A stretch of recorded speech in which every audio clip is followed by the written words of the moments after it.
Bugun Leapmotor C11 2026-yilgi model haqida gaplashamiz. Darhol aniqlik kiritib o'tamiz. Gap 2021-2025 yillarda ishlab chiqarilgan avvalgi C11 versiyalari haqida emas, balki jiddiy texnik, vizual va texnologik yangilanishlarga ega bo'lgan eng so'nggi restyling modeli haqida ketmoqda. O'zgarishlar dizayn, salon, multimedia tizimi, kuch uzatish qurilmasi, elektronika, haydovchiga yordam beruvchi tizimlar kabi yo'nalishlarni qamrab oladi. Old tomondan avtomobil to'liq qayta ishlangan optika va yanada zamonaviy tashqi ko'rinishga ega bo'ldi. Kuzovning aerodinamikasi yaxshilangan, bu esa yurish zaxirasiga va yuqori tezlanishlarga shovqin darajasiga ijobiy ta'sir ko'rsatadi. Endi C11 ancha zamonaviyroq ko'rinib, qimmatroq xitoylik premium crossoverlarga yaqinlashgan. Shu bilan birga avtomobil o'zining asosiy afzalliklarini saqlab qolgan. Keng salon, uzun g'ildirak bazasi va salmoqli kuzov o'lchamlari. Yangi Leapmotor C11 avvalgi model versiyalariga nisbatan tezroq quvvatlash va yuqoriroq samaradorlikni ta'minlaydigan zamonaviy 800 voltli platformada qurilgan. Uning uzunligi 4780 mm, kengligi 1905 mm, balandligi 1658 mm, g'ildirak bazasi 2930 mm, klirens taxminan 175 mm, bagaj hajmi 410 litr, 3-qator o'rindiqlari tushirilganda 974 litrgacha kengayadi. Deyarli 3 metrlik g'ildirak bazasi tufayli avtomobil juda keng ikkinchi qatorni taklif etib, hatto bo'yi baland yo'lovchilarning boshlari uchun yetarli joy mavjud. Elektr versiyasi. To'liq elektr transportni afzal ko'radiganlar uchun orqa g'ildiraklarni tortuvchi versiya taklif etiladi. Xususiyatlari: elektromotor quvvati 220 kW yoki 299 ot kuchi, aylanish momenti 360 Nm, 0 dan 100 km/soatgacha tezlanish 6,1 soniya, maksimal tezlik 190 km/soat. Akkumulyator sig'imi 81.9 kWh, batareya turi litsiy temir fosfat, CLTC sikli bo'yicha yurish zaxirasi 640 km gacha. O'rtacha energiya sarfi 100 km ga taxminan 14 kWh ni tashkil etadi. Yangi modelning asosiy afzalliklaridan biri 800 voltli arxitektura bo'ladi.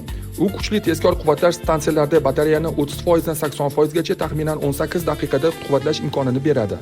Elektromobil egalari uchun bu quvvatlashga kamroq vaqt sarflash va yo'lda ko'proq vaqt o'tkazish deganidir. Albatta, real foydalanish sharoitida yurish zaxirasi rasmiy ko'rsatkichlardan farq qiladi. Aralash rejimda havo harorati, harakat tezligi va haydash uslubiga qarab taxminan 450-550 km masofani bosib o'tish mumkin. Endi gibrid versiyasi haqida. Ko'plab xaridorlar uchun aynan shu modifikatsiya eng qiziqarli variant bo'lishi mumkin. Bu yerda g'ildiraklar faqat elektromotor yordamida harakatga keltiriladi. Benzin dvigateli esa akkumulyatorni quvvatlash uchun generator vazifasini bajaradi. Xususiyatlaridan elektromotor quvvati 200 kW yoki 272 ot kuchi, aylantiruvchi moment 320 Nm, benzin dvigateli 1,5 litr, maksimal tezlik 170 km/soat, 0 dan 100 km/soatgacha tezlanish taxminan 7,6 soniyani tashkil etadi. Yurish zaxirasi. Batareya 41,7 kWh, CLTC bo'yicha elektr yurish zaxirasi 300 km gacha. Umumiy yurish zaxirasi 1220 km gacha. O'zbekiston uchun bunday versiya ayniqsa jozibador ko'rinadi. Hatto yaqin atrofda quvvatlash stansiyasi bo'lmasa ham, avtomobil ichiga o'rnatilgan benzin generator yordamida harakatni davom ettira oladi. Multimedia tizimi ishlashi uchun kuchli Qualcomm SA8295P protsessori javob beradi. Shu tufayli interfeys avtomobilning avvalgi versiyalariga nisbatan ancha tez va silliq ishlaydi. Shuningdek, lidar va haydovchiga yordam beruvchi tizimlarning kengaytirilgan to'plamlarga ega versiyalar ham paydo bo'lgan.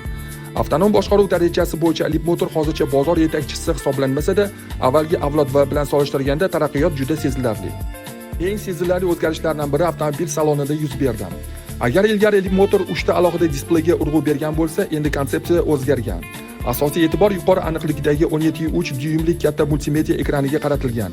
Haydovchi oldida raqamli uskunalar paneli o'rnatilgan. Qimmatroq komplektatsiyalarda esa kengaytirilgan proyeksion displey ham mavjud. Ishlab chiqaruvchi rulni ham yangilagan. Bezak materiallarini yaxshilagan va qulaylik funksiyalarini ko'paytirgan. Jihozlanish darajasi bo'yicha C11 allaqachon ancha qimmatroq narx toifasidagi avtomobillarga yaqinlashdi. Oldingi C11 bilan solishtirganda nimalar o'zgargan? Qisqacha aytganda, yangi Leapmotor C11 yangi kuzov dizayni, qayta ishlangan salon, yanada zamonaviy multimedia tizimi, yaxshilangan aerodinamika, lidar bilan jihozlangan versiyalar, tezroq quvvatlash va elektron yordamchi tizimlar kengaytirilgan imkoniyatlarga ega bo'ldi. Ya'ni gap shunchaki kosmetik restyling haqida emas, balki modelning chuqur modernizatsiyasi haqida ketmoqda. Yangi Leapmotor C11 2026-yilgi modeli bozorga yaqinda chiqqaniga qaramay, allaqachon ilk egalari fikrlari va mustaqil shartlar paydo bo'lib boshladi. Umuman olganda avtomobilga bo'lgan munosabat juda ijobiy bo'ldi. Ko'pchilik Leapmotor narxiga nisbatan jihozlanish darajasi va qulayligi ancha qimmatroq avtomobil taassurotini uyg'otadigan crossover ishlab chiqarishga muvaffaq bo'lganini ta'kidlamoqda. Egalar eng ko'p ta'kidlaydigan birinchi jihat bu keng salon. Deyarli 3 metrli g'ildirak bazasi tufayli ikkinchi qatorda oyoqlari uchun juda ko'p joy mavjud. O'tirish esa uzoq safarlarda ham qulay bo'lib qoladi. Avtomobil oilaviy foydalanish va sayohatlar uchun juda mos keladi. Ikkinchi afzallik materiallar sifati. Ko'plab egalar odatiy byudjet toifadagi Xitoy avtomobil salonini kutishgan. Ammo amalda yumshoq bezak materiallari, qulay o'rindiqlar va yaxshi shovqin izolyatsiyasi qayd etishmoqda. Ayniqsa katta markaziy ekran va yangilangan rulga ega yangi salon dizayni ijobiy baholanmoqda. Uchinchi ustunlik multimedia tizimi. Qualcomm SE8295P protsessor interfeysning qotib qolishi va kechikishlarsiz tez ishlashi ta'minlaydi. Foydalanuvchilar tizimning silliq animatsiyasi, tezkor javob qaytarishi va qulay ovozli boshqaruvini alohida ta'kidlashmoqda. Shuningdek, yurish ravonligi ham yuqori baholanmoqda. Avtomobilning vazni qariyb 2 tonna bo'lishiga qaramay, osma yo'ldagi notekislarni yaxshi yutadi. Boshqaruv esa ham shaharda, ham trassada qulay bo'lib qoladi. Biroq kamchilik va e'tirozlar ham yo'q emas. Eng ko'p uchraydigan shikoyat eksport bozori uchun mo'ljallangan dasturiy ta'minot bilan bog'liq. Ba'zi foydalanuvchilar multimedia tizimining lokalizatsiyasi va xorijiy tillarni qo'llab-quvvatlash hali mukammal darajada amalga oshirilmaganligini aytishmoqda. Yana bir masala elektron yordamchi tizimlar. Avtomobil lidar va zamonaviy haydovchiga yordam beruvchi tizimlar bilan jihozlangan bo'lsa-da, ayrim egalar avtopilot va elektron yordamchilarning ishlash sifati bo'yicha Leapmotor hali bozor yetakchilaridan ortda qolayotganini ta'kidlashmoqda. Shuningdek, ba'zi foydalanuvchilar haqiqiy yurish zaxirasi CLTC bo'yicha e'lon qilingan rasmiy ko'rsatkichlardan pastroq chiqayotganini qayd etishmoqda. Biroq bu holat deyarli barcha zamonaviy Xitoy elektromobillari uchun xos hisoblanadi. Agar egalarning ilk taassurotlari va ekspertlar sharhlarini bir joyga jamlasak, quyidagi manzara yuzaga keladi. Leapmotor C11 2026-yilgi modeli o'zidan oldingi versiyalarga qaraganda ancha yetuk va texnologik avtomobil bo'lib chiqdi.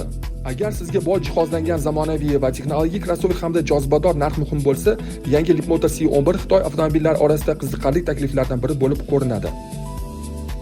O'zbekiston bozorida Leapmotor C11 narxlari sotuvchi, komplektatsiya va holatiga qarab farq qiladi. Hozirgi bozorda gibrid versiyalar taxminan 280 million so'mdan, to'liq elektr versiyalar esa 330 million so'mdan boshlanadi. Bu yakuniy narx emas, balki bozordagi boshlang'ich orientir.